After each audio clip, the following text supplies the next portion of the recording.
Okay, think about this. You're driving, the light turns red. What do?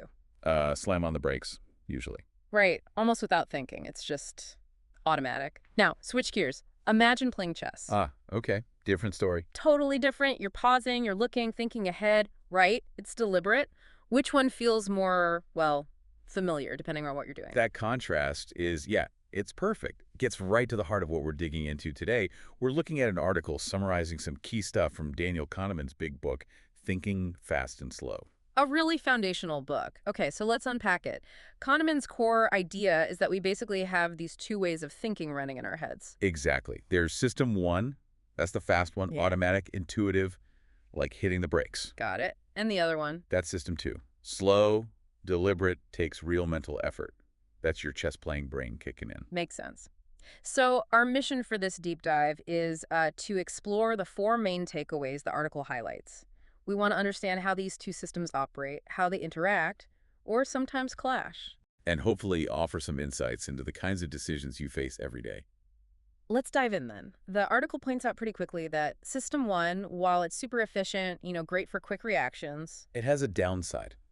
Its speed can sometimes, well, lead us down the wrong path, often without us even noticing, How does that happen? through things called cognitive biases. Right, biases. These are like predictable patterns in how our thinking gets skewed. System 1 takes shortcuts, and these biases are the result. Yeah, systematic errors, almost. The article gives some really good examples. First up is anchoring bias. Anchoring. Okay, what's that? It's basically where you rely too heavily on the very first piece of information you get. That first bit becomes an anchor. Ah, okay. Like the article's example. In a meeting, someone throws out an idea first. Exactly. And then suddenly, without even meaning to, everyone starts comparing every other idea back to that first one. It sets the benchmark, even if it wasn't, the best starting point. It really frames the whole discussion. Okay, what's another one? The availability heuristic. This one's about how we judge things based on how easily examples spring to mind. If something is vivid or recent, we tend to think it's more common or important than it might actually be. Right, we overestimate based on what's available in our memory. The article mentioned, like if a company had a really rough product launch recently. Then the people involved might use that single, painful, easily remembered experience to judge all future launches, even if the next one is completely different. So that vivid memory overrides a more objective look at the new situation. System 1 grabs the easy-to-reach memory. Precisely. It's a mental shortcut. Then there's confirmation bias. This one is huge. Oh yeah, I think I know this one. We look for stuff that proves we're right. You got it. We actively seek out, interpret, and remember information that confirms what I already think. And crucially, we tend to ignore or dismiss stuff that contradicts our views. So the example was a product manager who loves their idea. They might zero in on all the positive customer feedback and just sort of brush off the comments, suggesting big changes are needed. System 1 is basically filtering reality to fit the pre-existing belief. It feels good to be confirmed. It absolutely does. And one more the article highlights, loss aversion. Loss aversion. The basic idea is that losing something feels psychologically way worse than gaining something of the same value feels good. The pain of loss is stronger. So we're motivated to avoid losses, sometimes even more than we're motivated to achieve gains. Exactly. The article's example. Users might stick with an old product even if a new one is clearly better. Why? Because the thought of the hassle, the learning curve, that feels like a loss of comfort and time, and it outweighs the potential benefit of the new thing. You nail it. Yeah. System 1 flags that potential loss as a big red warning sign. So you can see System 1 is essential, but it's definitely got these built-in glitches, these biases. Okay, that makes a lot of sense. So moving on from these sort of general biases, the article brings up a specific theory about risk, right? That's the second key learning. Prospect theory. Yes, developed by Kahneman and Amos Tversky. And what they found is really interesting about our relationship with risk. It's not consistent. How so? Well, when we're looking at potential gains, we tend to play it safe.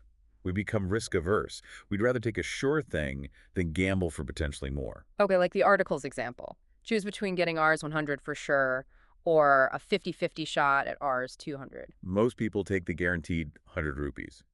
Even though the gamble has the same average expected value, we don't like risking the gain. Oh, there's a flip side, right? There is. When we're faced with potential losses, our attitude flips completely. We suddenly become risk-seeking. We're more willing to gamble to try and avoid a definite loss. Wow. So the same person might take a sure gain, but gamble to avoid a sure loss. Exactly. It shows our choices aren't just about the objective numbers.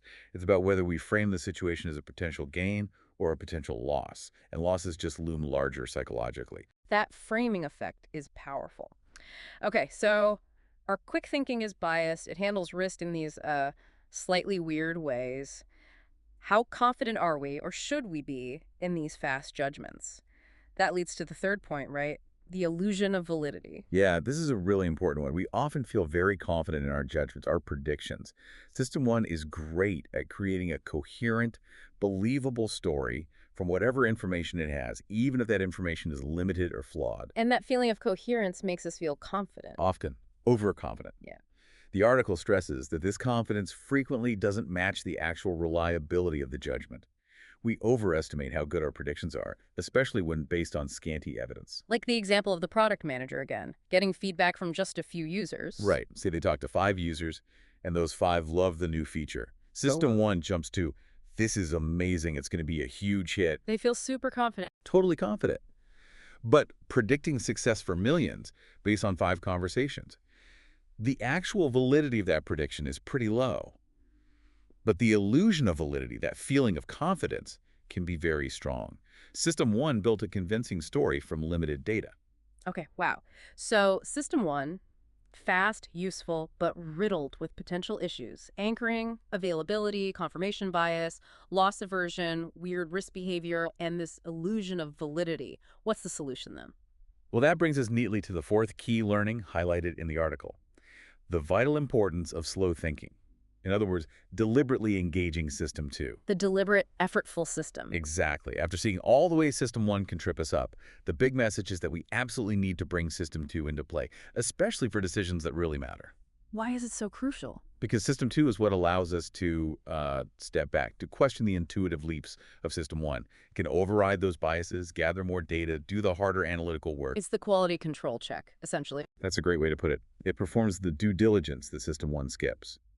The article uses the example of, say, choosing between job offers. Okay, yeah, big decision. System 1 might just latch onto the highest salary number that's an anchor, or the company with the biggest name recognition, maybe availability bias there. A quick intuitive jump. But that might not be the best choice overall. Probably not. System 2 is what you need to consciously activate.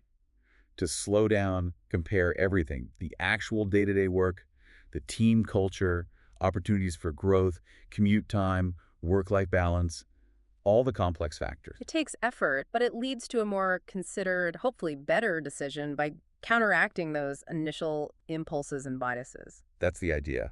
And, while these examples are often from business or finance, That's product management. right. But these principles, the two systems, the biases like anchoring, core confirmation bias, loss aversion, the illusion of validity, they aren't niche concepts. They apply everywhere.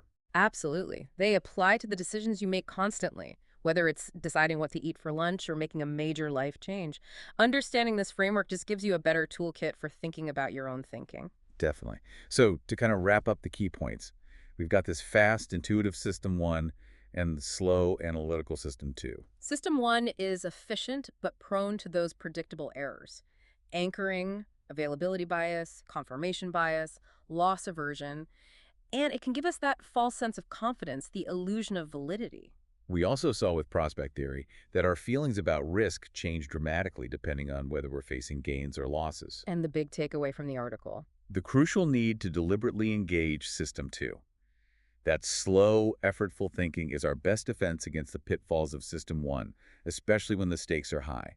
It helps us navigate complexity and make sounder judgments. So here's a final thought for you building on all this. Think about a significant decision you made recently. Looking back now with these ideas in mind, system one, system two, the biases. Can you maybe spot any of them at play? Was there an anchor? Did you focus on easily available info? Did you seek out confirmation? Were you avoiding a potential loss? And perhaps more importantly, how might consciously deciding to engage system two to really slow down and think deliberately change how you approach your next big decision? Something to mull over.